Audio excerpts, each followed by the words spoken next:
We are recording. Welcome to your week 5 retro? We're not doing retro, we're doing demo. Demo, gosh. Sync is the word I'm looking for. All right, yeah. Okay, so we have demos first. Who wants to go first?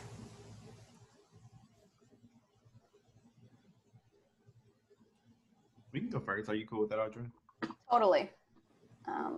Did you want me to share my screen, or do you want to do it?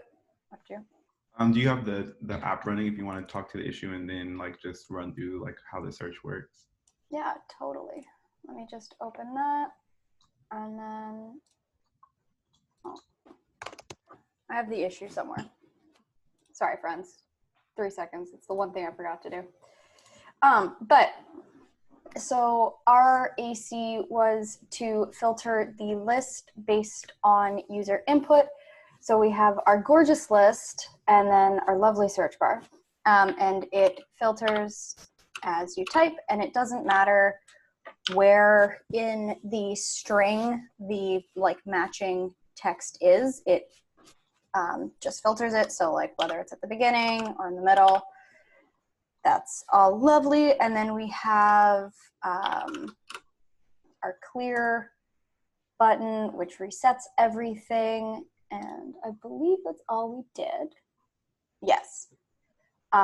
Eventually we can put the clear button in the field so it's like a cute little X. But because the UI styling doesn't come until later, we just kept it nice and easy as a button.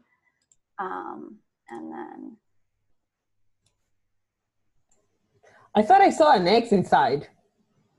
It's like when I tested it. When you do it in Google Chrome, if you set the input type to search, once you type things in it, it automatically gives you an X, but it's not like that in like Firefox, and I would expect Internet Explorer as well. So we had to kind of like create something that was a bit more like cross-browser compatible. Oh, okay, yeah. I texted on Chrome and I was like, I remember seeing the X inside of the search. Okay. Yeah, we were kind of excited because initially we were like, okay, I guess that's not part of the AC, but it didn't work in my other browsers. Yeah, okay. Yeah. We were excited it was done, and then it was not done. But we have, our state, and then obviously our input text changes our state, and then clear just resets state. So that's our glorious front end. Can you just type a space into the filter box? I'm just curious whether it'll filter down to the ones with 2 words or not. It'll filter to nothing. Yeah. No, those 2 both have a space, so it actually works. Oh, right? cool. So maybe are you trimming? Is that what you're doing? Sorry, I guess we haven't seen the code yet, so I'll be quiet. No, I think that was a good transition. And now I can share my screen and we can walk through some of the added functionality in the code. Can everyone see my screen? Okay, awesome. So to kind of like tackle the search feature, to points that were brought up last week, we didn't want to like query into the database for every item that matched what the search input was. So essentially we created 2 new items in state. So the one on line 12 is essentially a copy of the current list that we stored in context. And then filter value is the state value that's essentially capturing each like key as it's being typed into this input field. So with filter list on line 12, what we do is with a use effect, like an on mount use effect, we set the filtered list to the current user list. So once the page loads and once current list.userList is updated and has like the accurate user list information, in state that value is stored. And then down in our return on line 114, where this used to map through the current list.userList, so it used to map through directly the list that was being sent from context. Now it maps through what's called a filtered list. And that's the value that we saved in state. And so we created a function that essentially is taking the current user list and then it's performing a filter on that copy of the user list. And because filter returns an array, we're able to like set state to this new array. And essentially this new array is filtering each item by dot to lowercase that includes the filter value. So anything that includes what's being captured in state. So like, as you see, I can type into this input, and then down here in state, it'll update. So like right now there are 3 objects in state, the 1, 2, and the 3. And if I type in like 1, for example, 1 gets captured into state, and then the list that is in state gets filtered down to 1 because there's only 1 item that includes all of 1. But then if I kind of like back out, then you have 2 because there are 2 kind of like items in state there. The other thing that we added to, I'll just point about the clear button, is there's a function up here that I'm pretty sure just set, this handle clear click essentially sets the filter value to like an empty string. And so that essentially like brings back everything because everything includes like an empty string. I believe that's, I think that's all of the functionality that we added. We changed the conditional at the end so that if we don't have list items, it'll still show. Oh, this part? Yeah, we just updated that. Okay.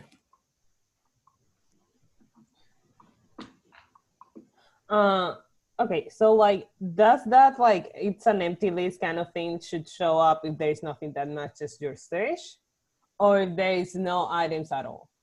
Because it looks like if nothing matches your search, nothing is gonna show up. Yeah. Or like, what should that condition be in line 113? Because you're checking the user list, but then you're doing the filter map inside. Those usually match when you're doing something along those lines. So 113 and 114?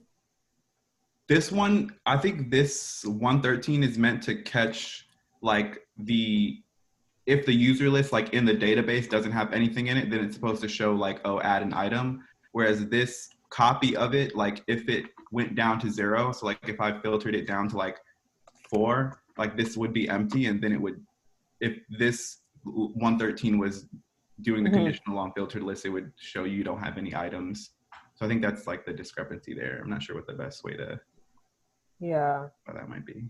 I think like maybe if there is nothing that matches your search, you should like probably show a message like nothing matches your search, but like there are other items there. I'm not sure. Andrew, what do you think?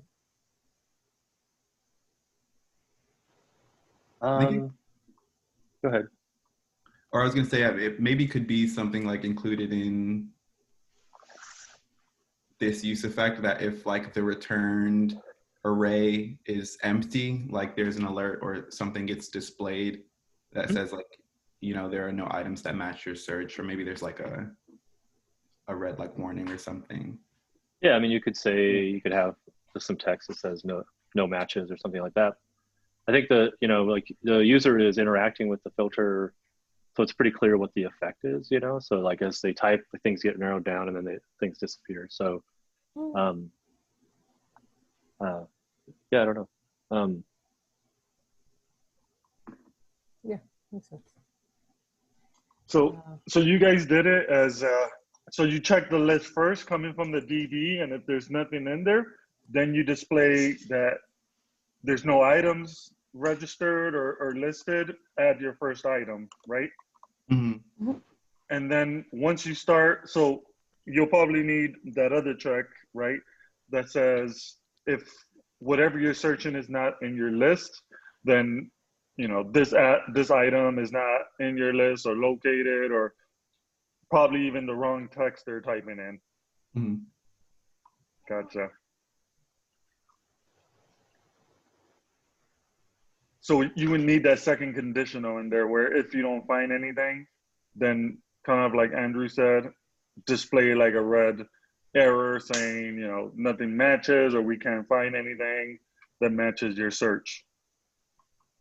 Yeah, that makes sense to me. I feel like, I guess, in thinking about where that might go, in my mind, it would fit here the most. I'm not sure how we would tag it on to because this part is meant to like, I guess, catch you if like in the database you have nothing, but Yeah. I'm thinking like in here, if this filters down to nothing, then you could either add an alert or maybe some type of like CSS styling to like this box and an alert that says like there's no item in the list. It's like an if statement, I guess, to the like closer to the top of this. Yeah. Well, the other thing is that you're comparing against the length of the user list, but then you're mapping over the filtered list, right? So inside that condition, you could have another conditional that's on the length of the filtered list. Mm-hmm. And if that was 0, you could show the text that's no matches or something like that. Does that make sense? Yeah. But it's not in the AC, so it's probably it's not necessary to do. It would be a nice little kind of UX detail to add though. Yeah, no, I think those are all good points. Thanks for the feedback. Mm-hmm. Was that a conditional? Was that in the ticket, or did you guys just think of that on your own? That the no elements, or you don't have any elements, add your first item. That was a previous week's AC. Mm-hmm. Okay, gotcha.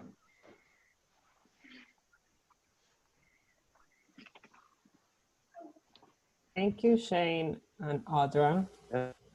Great work. Yeah, good job.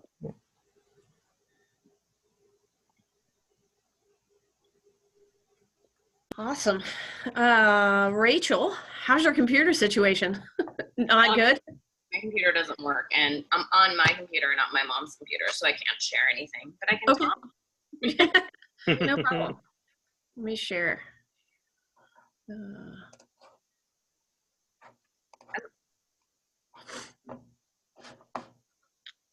You want to pull up the issue first? Maybe? Yeah, sure. So, as an item, I want my estimated next purchase date to be computed at the time my purchase is recorded in the database, so the app will learn how often I buy items. And then the AC is when a purchase is recorded, the estimated number of days until the next purchase date should be calculated and recorded in the database. So, just to say, I just read over all the comments from Indira and Ali, and I think we should implement those. But I don't know. Did you see those, Rebecca? oh no, I haven't seen them yet. Yeah, there's like about 5 or 6. Yeah. Okay.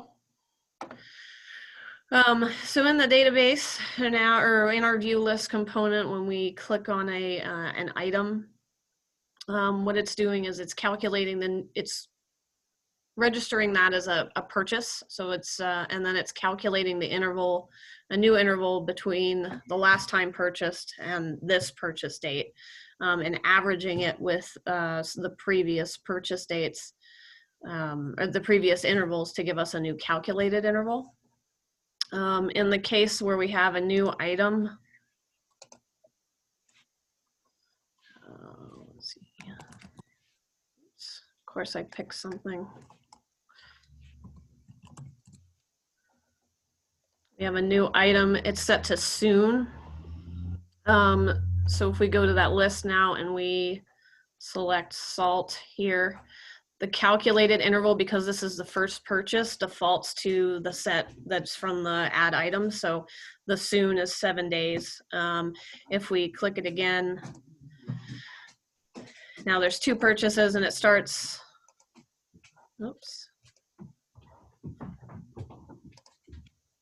It starts updating that interval because now our purchase interval is pretty immediate. That calculated interval is going down. And if we go into the code here, so in the view list component, well, I guess I should say also in the add items, we've added a number of purchases to the database for each field. Yeah. Real quickly, I did, just to integrate what Indira's comment just said, we did change some names of the fields in the database to make them so they would reference the same names of the parameters in the function we're using in lib in the estimates, but so we were thinking we could either just delete everything in the database and like restart it with the new names, because it is going to create error because we did take the time frame away. So that's just something we can do as a group, figure out the best way to have all the fields be like accurate after this. But yeah. Yeah, so like if everyone agrees, like they renamed something that it's more appropriate. I think it was like the time frame, right? Mm-hmm. So like to me it would be easier to just like clear up the database, and you guys can just like go with brand new things. Like it's harder when you have like actual production data, but like then that's not the case. I would clean up the database and start creating things again. But like it's up to you as a team to decide how you want to handle this, because otherwise you have to go manually like edit your database.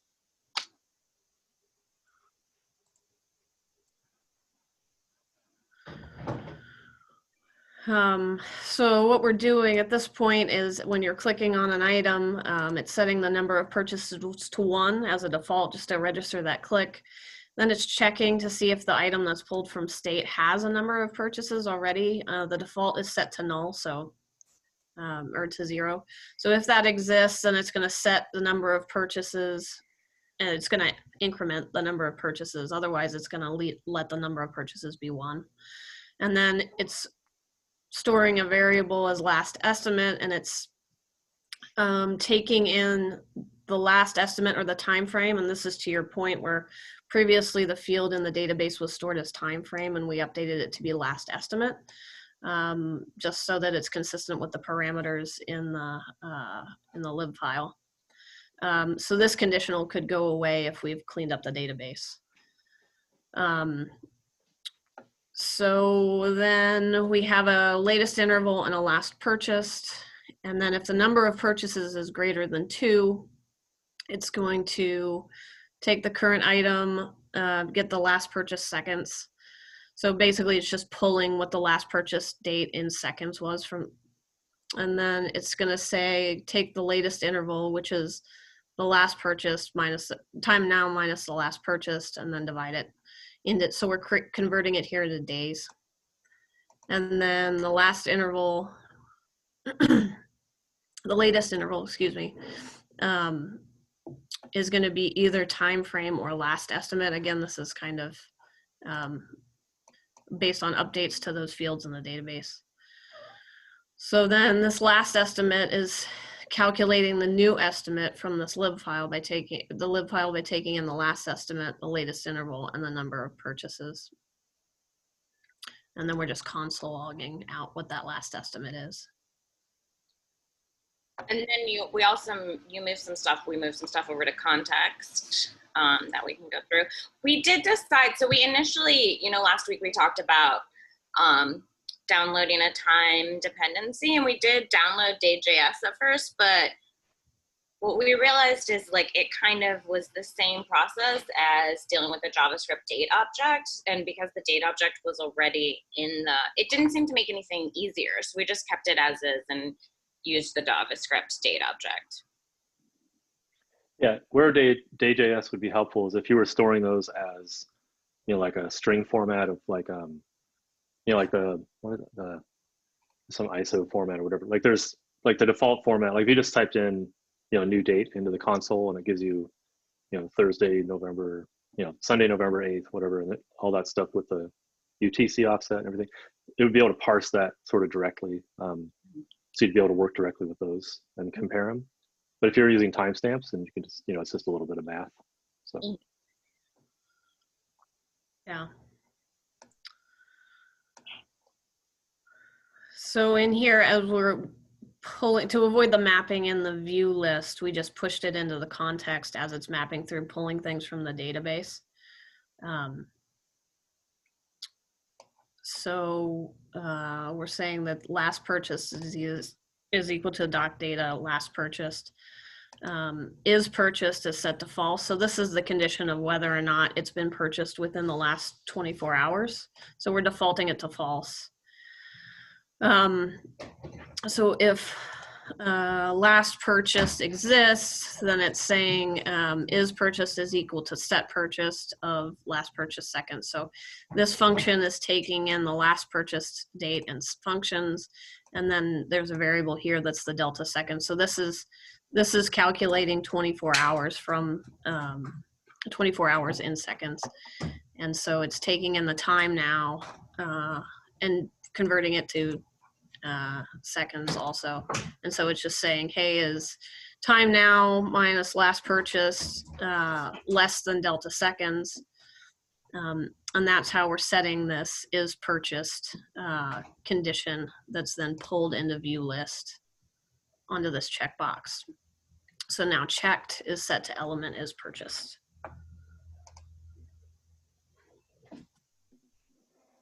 And a few things. I think if Rebecca, when we're like looking through Indira's and Allie's, it's just, I think Indira was commenting on the way we're setting up the ternary, I always say that wrong, operator's a little different in both context and view list, just like our logic. So okay, we can implement that and before we merge it. Awesome. Do you want to show the database too? Oh, sure. What everything looks like. Hey, by the way.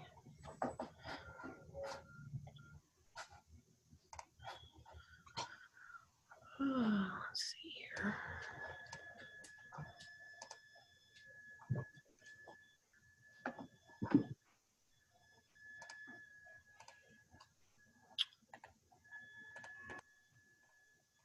Let's filter it down here to, is it Creek Shim Pest or Shim Creek Pest? I can never remember. I think it's Creek Shim Path.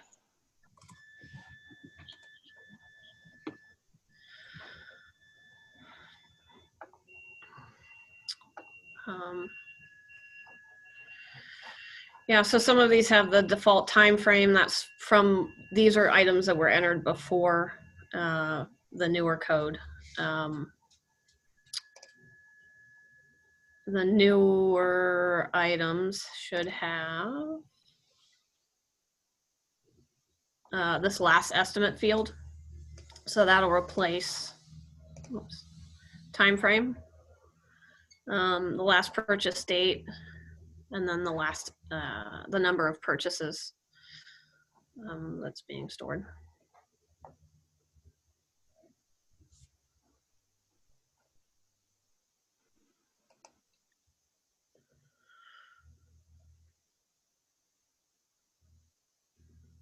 So yeah, I think if we want to just delete, I don't know if you guys want to keep this Creek Shim Pest as just a test, delete all the other ones, and then we can just clean up some of these fields, or just delete everything and start from scratch.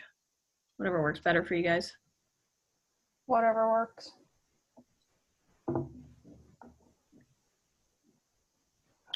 Pretty lightweight to add, like create new lists and add items, right? So yeah, you could make it easy on yourself and just blow it all away. Yeah, I think that might be easier because then we won't have to worry about the inconsistencies and we can just like create new test list. Yeah, that makes sense to me.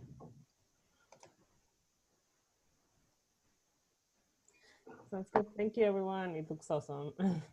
Yeah. I think now we have the learning module by Eddie.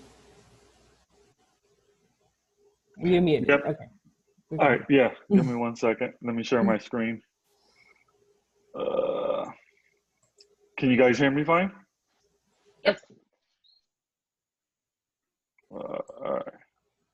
So communication for devs. Just like the last learning module, this one's another like good one that I'm glad I'm doing this one because at my current job, when I started, there was like no communication, no structure, no like documentation, no process. And we've gradually kind of built it up along the way as we grew the team.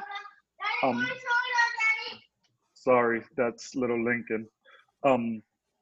So we kind of like built up our process for communication along the way. And it's played like a big role into the growth and the productivity of our team and collaboration with the other teams. So this one's a really good learning module.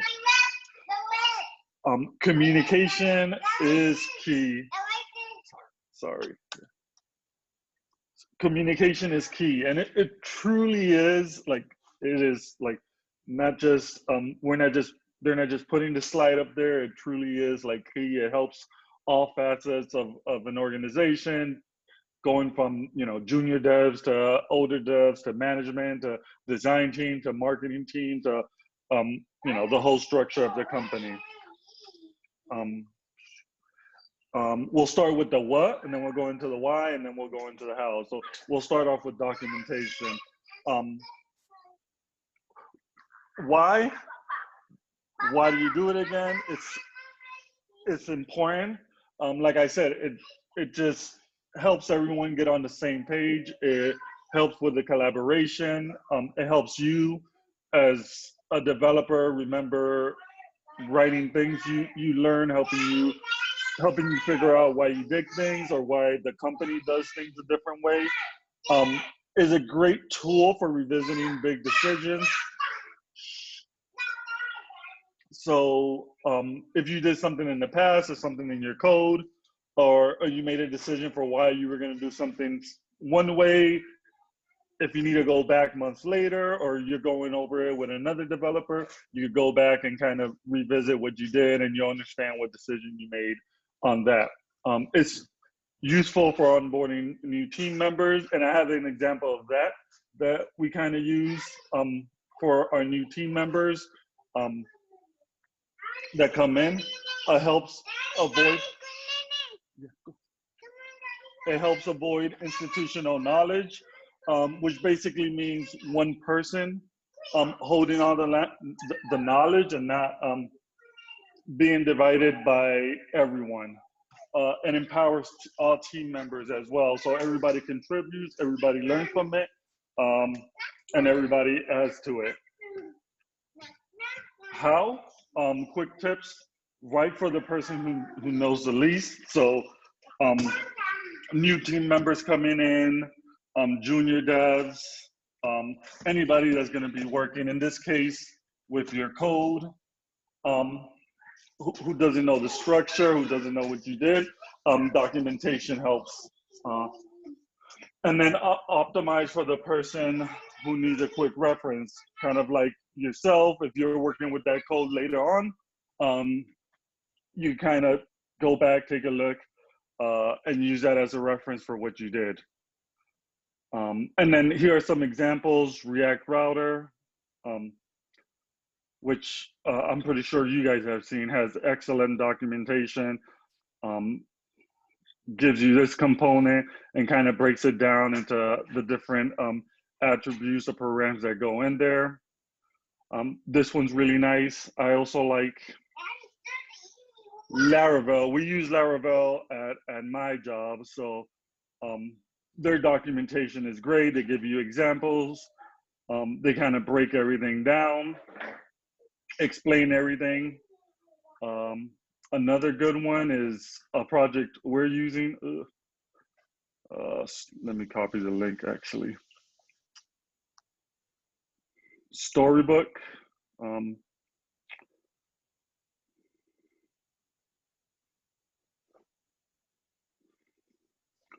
That link didn't work.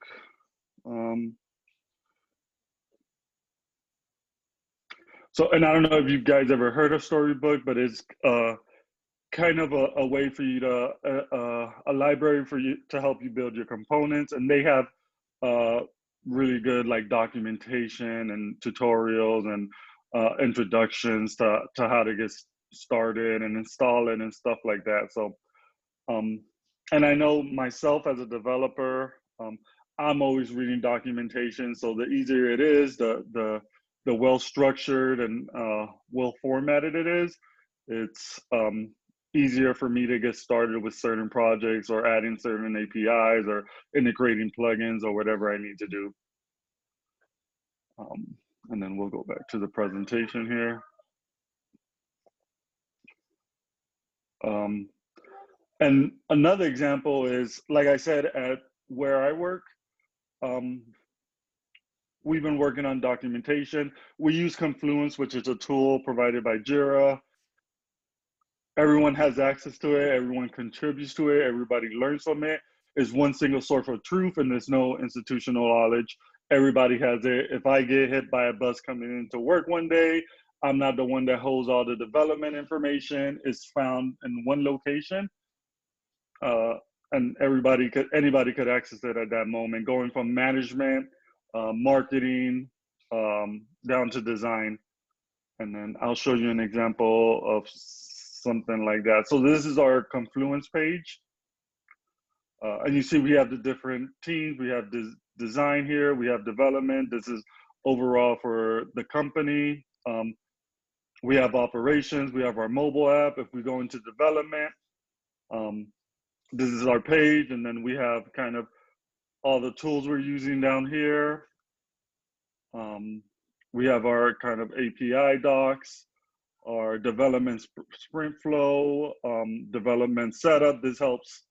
And kind of like we mentioned in a couple of slides before, this helps new developers or even, myself, when I'm setting up a new laptop or I need to install something new, I could go back and just read through this documentation and get myself started up quick. With the newer devs that we bring in,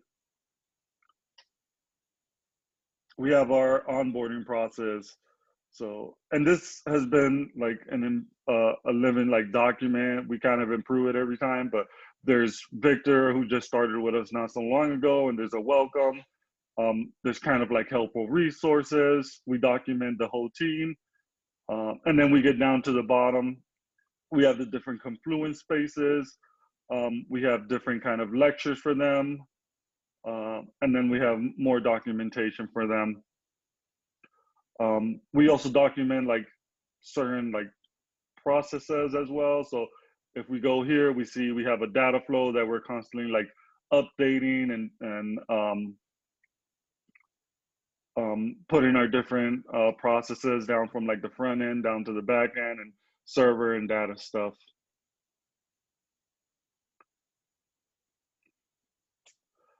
Any questions, comments?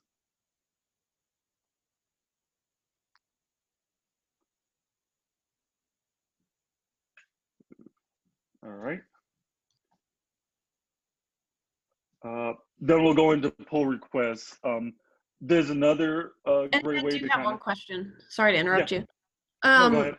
For that documentation, who is the keeper of all that documentation within your organization? Are there a couple points that the information flows through and is formatted by, or does everyone have access to editing and upkeeping this? So some parts are more like controlled, other parts kind of like the coding standards, how we're gonna create pull requests, stuff like that is managed by kind of like the whole team. So everybody contributes. We'll all go sit down, kind of review it. We'll all communicate with each other and see what works best. And then we'll just add it in there. But yeah, it's depending on the level sometimes, but usually everybody has access to it. Everybody could kind of read it. Some people could write on it and some people could edit. Just to add to that, it's more of like most people can write anything they want into like their personal spaces. And like, for example, in my current job, like when we have stories that we work on, part of the requirement is that you need to write a wiki on what you did. Like what was your research and then like what ended up being the decision and why. One of the documents that I find the most useful are like the onboarding ones, especially on like how to set up your computer. Because you do it once and then you completely forget. And then when someone new shows up, like you don't remember how to help them. So that's one of the most useful things to have. And it also helps you if like your computer crashes, which has happened to me, that you have to give your computer to IT and they give you a blank slate computer. It's one of the most useful wiki pages to have, like how to set up your environment and what are the things that you're going to need. Yeah. Yeah, definitely. I think I got a new computer at work and like my setup was within like a couple of hours I was done just by going back and reading through all the documentation. And I think someone on our Slack channel, must have been like learning, I think, posted kind of a blog post on like creating your own blog posts, keeping it simple at first, but it just helps you kind of remember stuff you learn, you document it, you remember it, and you could always go back to it if needed. Any more questions, any comments?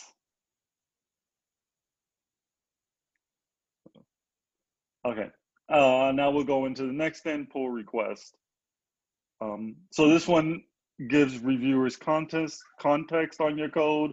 A big part of interviewing is talking and walking through your code. So having a robust PR description helps you remember what you did. So just a lot of the times for this second point, a lot of the interviews are usually you walking through decisions you made in your code, or why you decided to go with this if statement or break up this function. So PR kind of helps you, writing good PRs kind of helps you with that.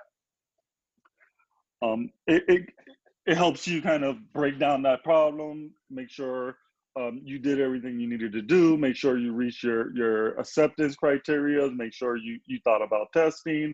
And then you could even mark down any changes you did to kind of help that reviewer understand why you're making those changes. So how?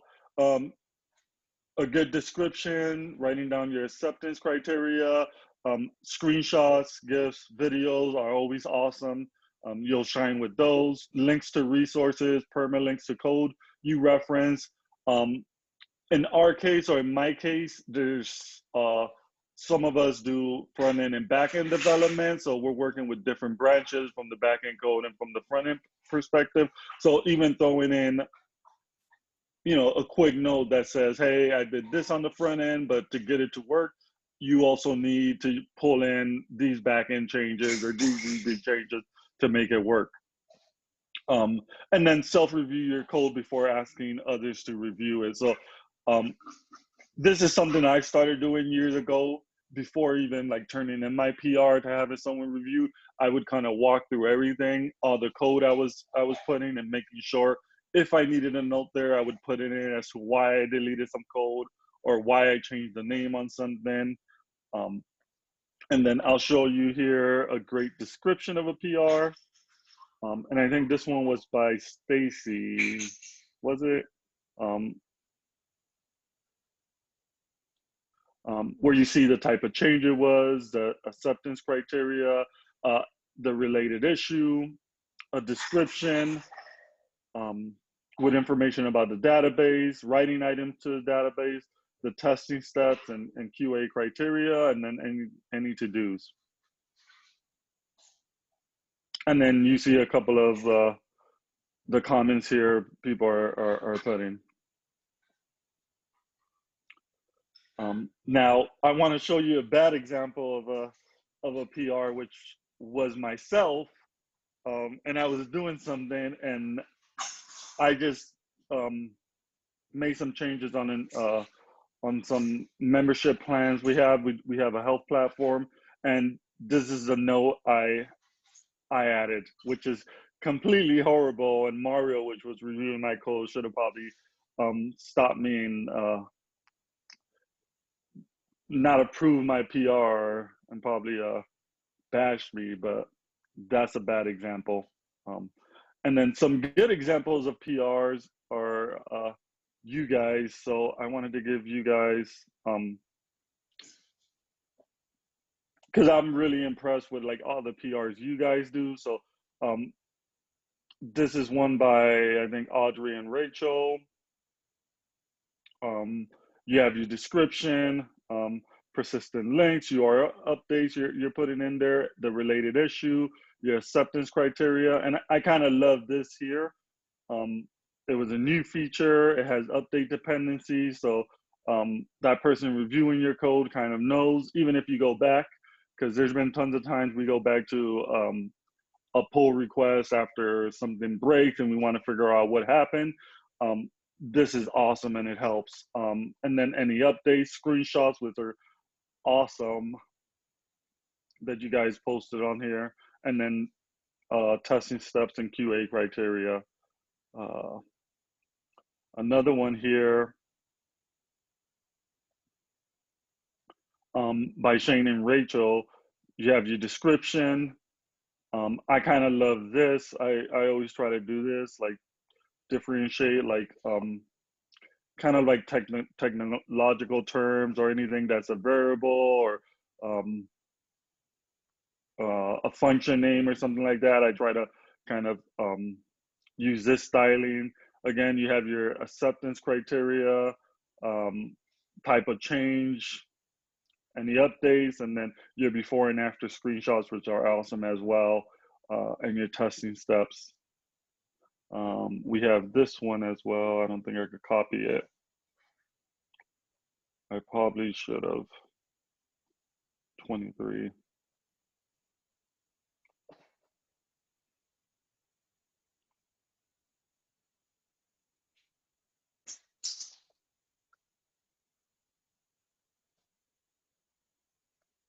Rachel and Rachel, or Rebecca, sorry.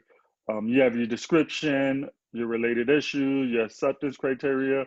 Again, I love this, the type of change it was, and then you have your updates, your before and after, and your to-dos and your testing steps. So these are really great examples of PRs you guys are doing, and you guys, I love it. So you guys are doing awesome with that. And then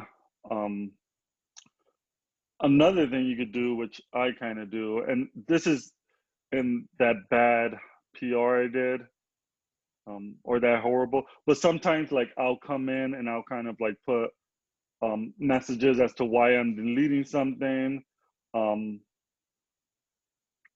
why I removed a variable name, what I'm doing, why I'm creating a new function, and so on and so forth.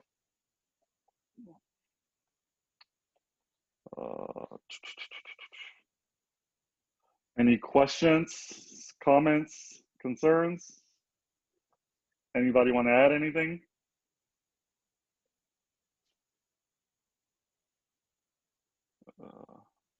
All right.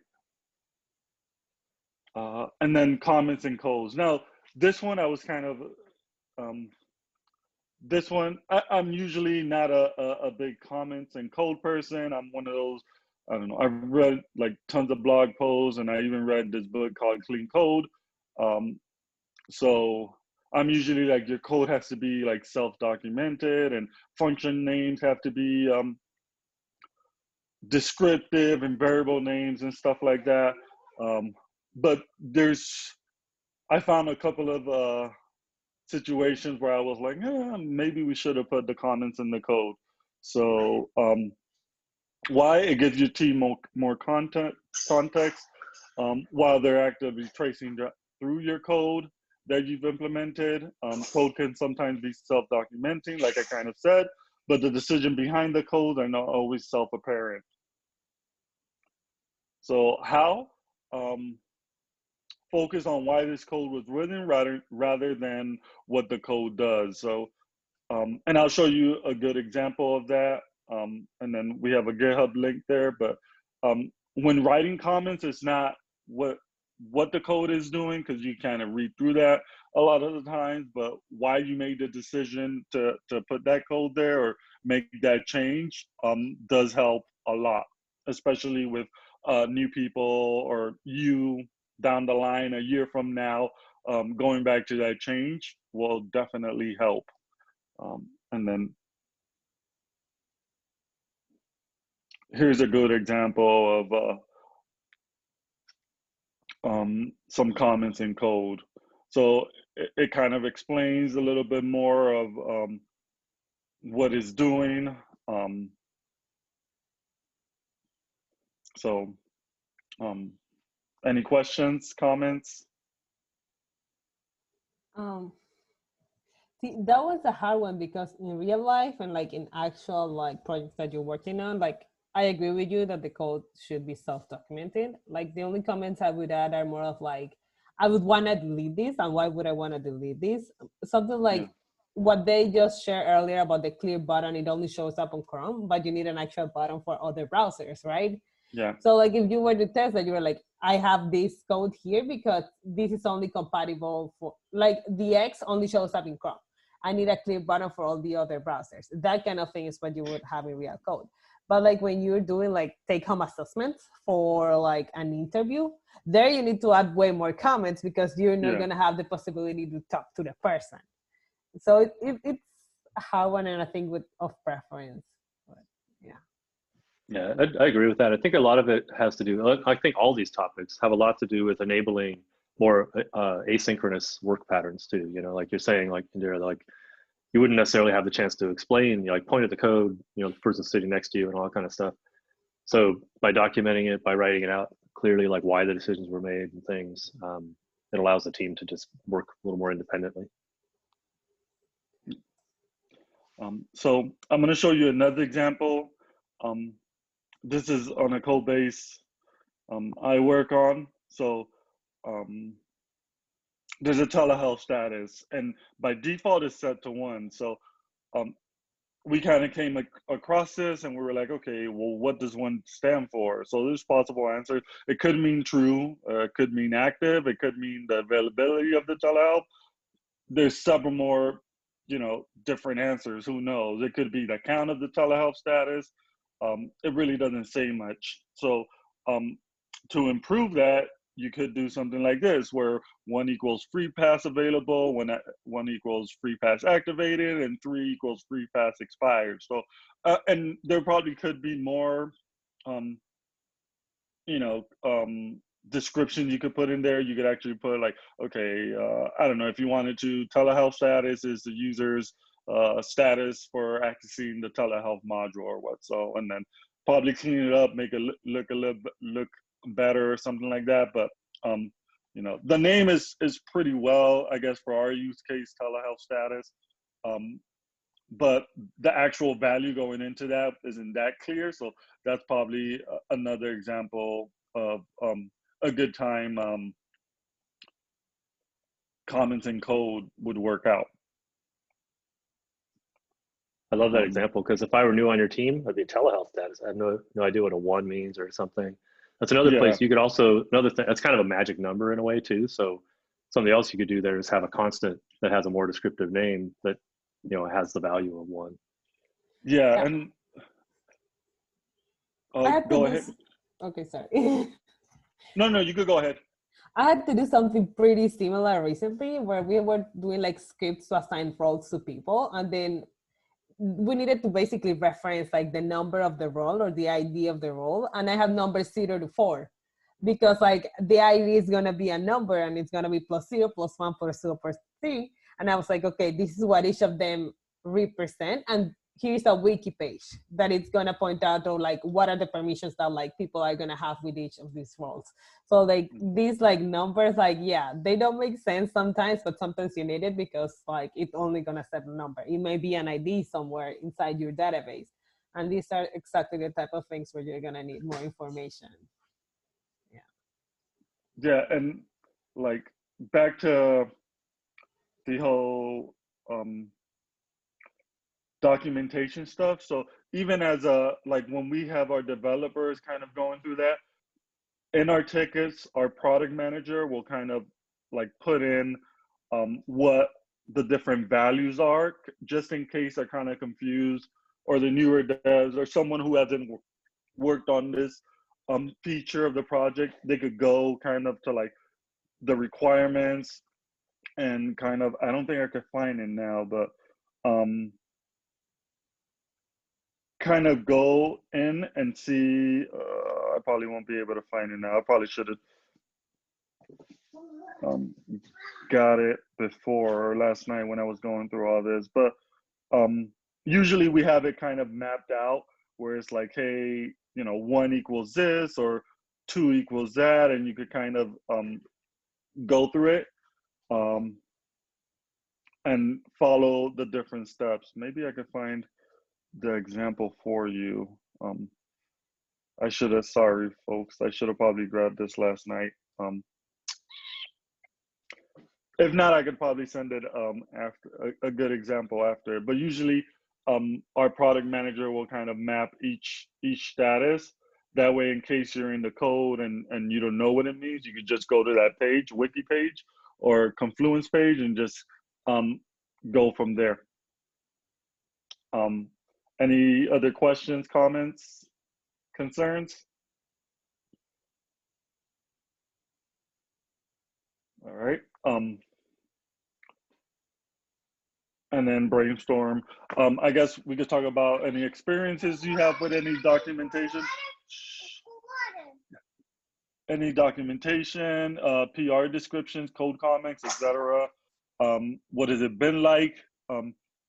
I'll go ahead and start first. So starting off from like years ago when I was like a younger developer and I was all about just smashing the keyboard and writing out as much code as I could. I don't know. And this is me personally. I've gotten to a point where it's like, okay, for me, it's not about smashing the keys. It's about more if I could write code enough, good enough, or well enough for the future me tomorrow, me a month from now, me a year from now, or that new developer that comes in, or that older developer that's gonna take over the project because I'm moving over to a new project. And even our interview process has changed. So we started off with just bringing in people and doing like whiteboarding exercises to, hey, let's give them a design. Let's give them an example, like ticket, and kind of let them go through that process, see how they commit code, see how they're communicating in their code, how they're writing their PRs, and if they're documenting. So, and I watched a couple of videos from someone giving this presentation last year or last cohort, and I think I heard Andrew mention that at Zapier, you guys are kind of moving in that direction too, where it's more about the communication and not just if this person could code. So I love this. Yeah. In our when we do our interviews, it's almost as much about the PR description that the person writes as it is about the actual code itself. So yeah. Yep. I think everyone here is doing a great job in the pull request. I even shared them to TCL-13 when I was seeing how like blank their pull requests were as a guide. So like, good job everyone on your PR descriptions, and like also comments, code reviews, like everything, it's pretty clear. Yeah. And like for you guys, don't be scared to like put in as much information as you can. You could always remove it. I think it's better to like document. Now I'm in that position where it's better, even though I believe like your code should be like self-documented, and your function should be able to explain what the function is doing, but that function can explain what it's doing, but it doesn't explain the decision behind it. So as you saw, even myself, and I've been doing it for like 10 years already, like my PRs are sometimes like horrible. So everybody messes up. So don't be afraid to like make that long PR. It'll just, some people might see it as, oh, well, there's a lot of text and I don't want to read through it. But, during code reviews for whoever's reviewing your code, it helps a lot.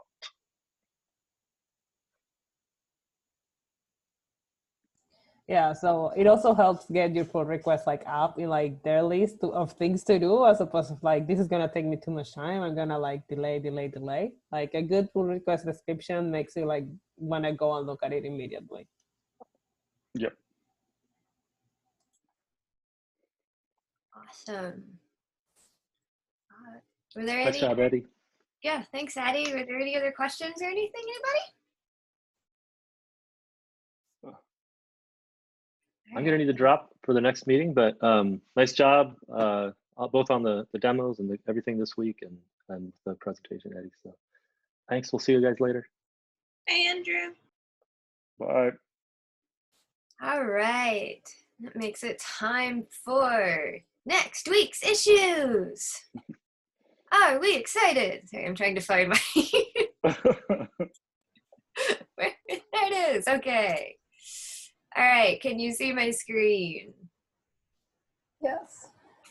All right. So the pairs for the upcoming week are Rebecca and Shane and Rachel and Audra.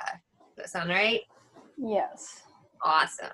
All right. So we are on issues 11 and 12. I'm going to go ahead and, as usual, read through both of them, and then we will decide who gets to do what. All right, so issue 11. As a user, I want to be able to delete items from my shopping list so that my list isn't cluttered with items I don't want to buy in the future. It's possible our users may make an error when entering an item or may decide they won't be buying a certain item again in the future. Let's help them keep their lists tidy. The acceptance criteria for this one is that a user is able to delete an item from the shopping list. Before deleting, we want to prompt the user to confirm that they really want to delete the item in order to prevent accidental deletions. And deletion should cause the associated records in the database to be deleted. Just note, because it's a destructive action, because we're actually destroying data in the database, we want to confirm. A lot of teams want to jump to using modals for this. Modals have a tendency to not be overly accessible. So a better suggestion may just be a simple confirmation dialog box. And that gets us to issue 12. All right. As a user, I want to view a list of my shopping list items in order of how soon I am likely to need to buy each of them again so that it's clear what I need to buy soon. All right. So our possible item states are, I need to buy it soon, so fewer than 7 days. I need to buy it kind of soon, between 7 and 30 days. And I need to buy it not soon, more than 30 days. Or I just haven't been buying it and now it's inactive. So inactive is when there's only one purchase in the database or the purchase is really out of date. The time that has elapsed since the last purchase is 2 times what we estimated. And I'll go over that one again before we're done, because this one can be kind of confusing. But the acceptance criteria is that items in the list are shown as visually distinct. In other words, with, say, a different background color on the list item, according to how soon the item is expected to be bought again. Soon, kind of soon, not soon, or inactive. Items should be sorted by the estimated number of days until the next purchase. Items with the same number of estimated days until the next purchase should be sorted alphabetically. And then items in the different states should be described distinctly when read by a screen reader. So there's a lot to this one. Let me show the, where did it go? There it is, the wireframe. Let me,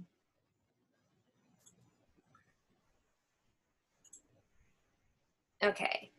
So this is, can we see the wireframe? Did I get that up there? Okay. So you're going to want, for this particular issue, sorry, I've got 3 things on my screen. Okay. You're going to want to, why do these seem backwards to me? Sorry. Anyway, we want all of the items in the list to be distinct. We want them to, your users, to be able to tell them apart based on how soon they're going to be purchased. We need to watch doing this only with color. Again, because of accessibility, it should more or less work in black and white, the same way it would if you were seeing everything in color.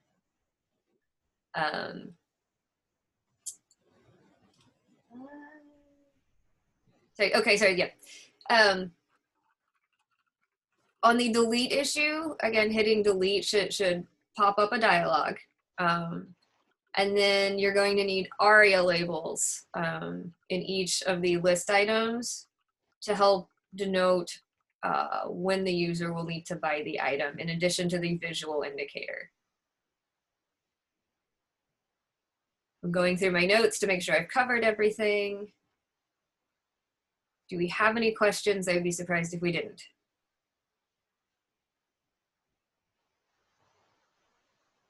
No questions about the issues?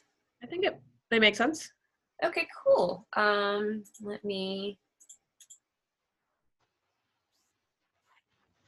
I'll probably have questions like once we start and like get into it, but it makes sense right now. All right. Does anybody have any particular issue they want more than another? Rachel, do you have a preference? No, either one's fine. Okay. Anybody have it? Shane, do you have thoughts? No, I don't actually have a preference. Like I know which one probably involves more time, but I'm down to do either one. Okay, come on, guys. Somebody. Let's make Rebecca pick. I don't think Rebecca has ever picked an issue. Me? Oh, I always want the hardest thing. Shane's The hardest one. That means you will learn the most. See? Yeah. That's the way to say it. I mean, I kind of want to do number 12. Yeah, All that's- right. Are you good with that? I'm Shane? sorry, Shane. No, it's cool. I mean, I just am not as familiar with you guys' timing logic, but I'm sure we'll go over that, so it'll be fine. Oh, yeah. All right. So Shane and Rebecca are taking issue 12. Did I get that? Yes. Okay. And then that leaves Audra and Rachel with issue 11. All right. Does anybody have any questions about those? Yeah, Rebecca meet for a little bit and integrate all the comments that y'all left this morning on the previous issue and do the merge the pull request and deal with the merge conflicts, because I think Indira pointed out we're all on view list, so there's probably going to be some merge comments this week. Yeah, I noticed you were all in view list and there's some changes of, yeah, no worries. Cool. And then who's got, oh, Eddie, I think you've got office hours this coming week. Yeah. Does Thursday work for everybody or?